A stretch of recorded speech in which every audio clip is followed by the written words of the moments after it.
Hi යාළුවනේ මගේ channel එකට සාදරයෙන් පිළිගන්නවා. අද මම ඔයාලට කියලා දෙන්න යන්නේ ඔයා කොණ්ඩේ ලස්සනට තියාගන්නේ කොහොමද කියලා. ඒ වගේම ඒකට කරන්න ඕන සත්කාර ගැනත් කියලා දෙනවා. එහෙනම් අපි ඉස්සෙල්ලාම බේසික් දේවල් කීපයක් ගැන කතා කරමු.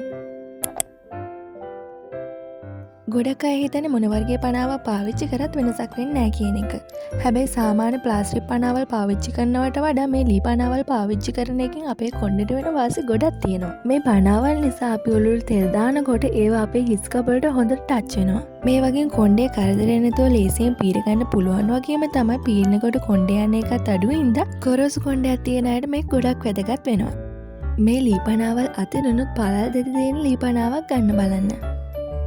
ඔයා කොණ්ඩේ දිගට වවන්න කැමති කෙනෙක් නම් ඒකට පාවිච්චි කරන්න පුළුවන් හොඳම ටූල් එකක් විදිහට මම මේක නිර්දේශ කරනවා.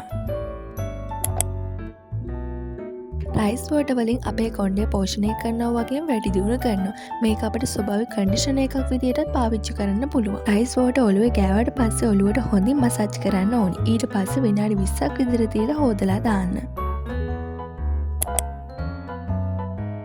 ඇල් වතුර වලින් නානකොට අපේ කොණ්ඩේ කොරෝසු වෙන්නේ නැහැ. ඒ වගේම තමයි අපේ කොණ්ඩේ තියෙන සැබෑ තෙතමනේ රඳා පවත්වා ගන්න පුළුවන්. ඒ නිසා තමයි අපේ කොණ්ඩේ සිනිඳු වෙන්නේ.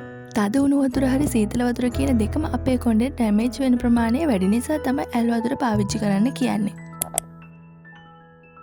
ඔයා කෙලින්ම ෂැම්පු එක ඔලුවට දාන්න කලින් ඒව වතුරත් එක්ක මිශ්‍ර කරලා ගන්න පුරුදු වෙන්න. මේකෙන් ෂැම්පු ටික ඔයාගේ හිස් කබලට හොඳින් ගලා යනවා වගේම හිස කෙස් වලටත් හොඳින් ටච් වෙනවා. මේකෙදි අඩු ෂැම්පු ප්‍රමාණයක් පාවිච්චි කරලා කරන්න පුළුවන් දෙයක් නිසා ඔයාගේ සල්ලිත් ඉතුරු වෙනවා.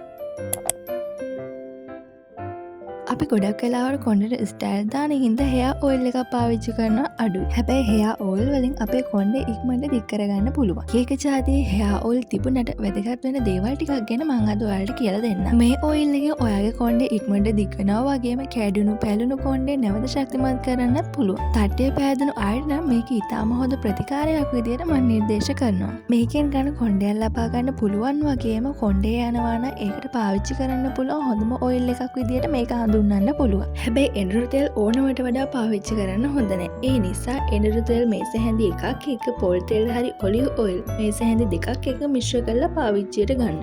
ඔයාලට මේක රෝස්මෙරි ඔයිල් බින්දු කීපයකුත් එක් කරගන්න පුළුවන්. ඊට පස්සේ මේ සාදාගත් මිශ්‍රණය රත් කරාට පස්සේ පාවිච්චියට ගන්න. ඔයා ගොරෝසු රළු කොණ්ඩයක් හරි තියෙන කෙනෙක් නම් ඒකට ආගන් ඔයිල් වලින් හිස කෙස්සක පිරිමදින්න. මේක ලයිට් ඔයිල් වර්ගයක් නිසා නෑමෙන් පස්සේ හරි නිදා ගන්න කලින් හරි ඔයාලට පාවිච්චි කරන්න පුළුවන්.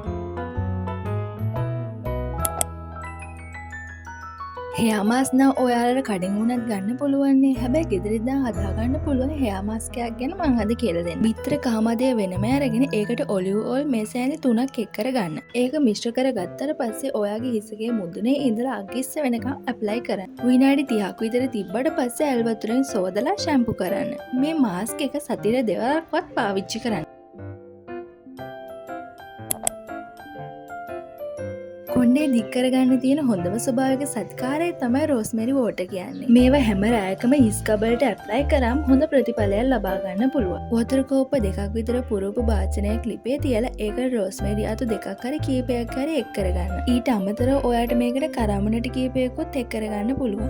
ඒ ඔක්කොම දැම්මට පස්සේ වතුරේ පාට වෙනස් වෙනකම් විනාඩි 5ක්වත් ලිපේ තියන්න ඕනේ. මේක නිවුණට පස්සේ ඔයාලා පාවිච්චි කරන්න බෝතලයකට දාගන්න. හැමදාම රැයට නිදා ගන්න කලින් රෝස්මෙරි වෝටර් ඇප්ලයි කරන්න පුරුදු වෙන්න. මේවා වතුර නිසා ආයි ඔලුව හොදන්න අවශ්‍යතාවයකුත් නැහැ. මේ සත්කාරවලට අමතරව ඔයාලට කරන්න පුළුවන් ටිප් එකක් ගැන මම කියන්නම්.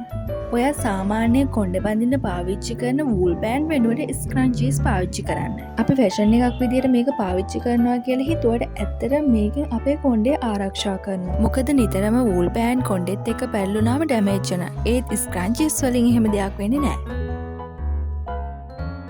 ඉතින් යාළුවනේ අදට මේ වීඩියෝ එක මෙතනින් අවසන් වෙනවා. එහෙනම් යාළුවනේ තවත් වීඩියෝ එකකින් ළඟදීම හමු වෙමු. channel එක subscribe කරන්න අමතක කරන්න එපා.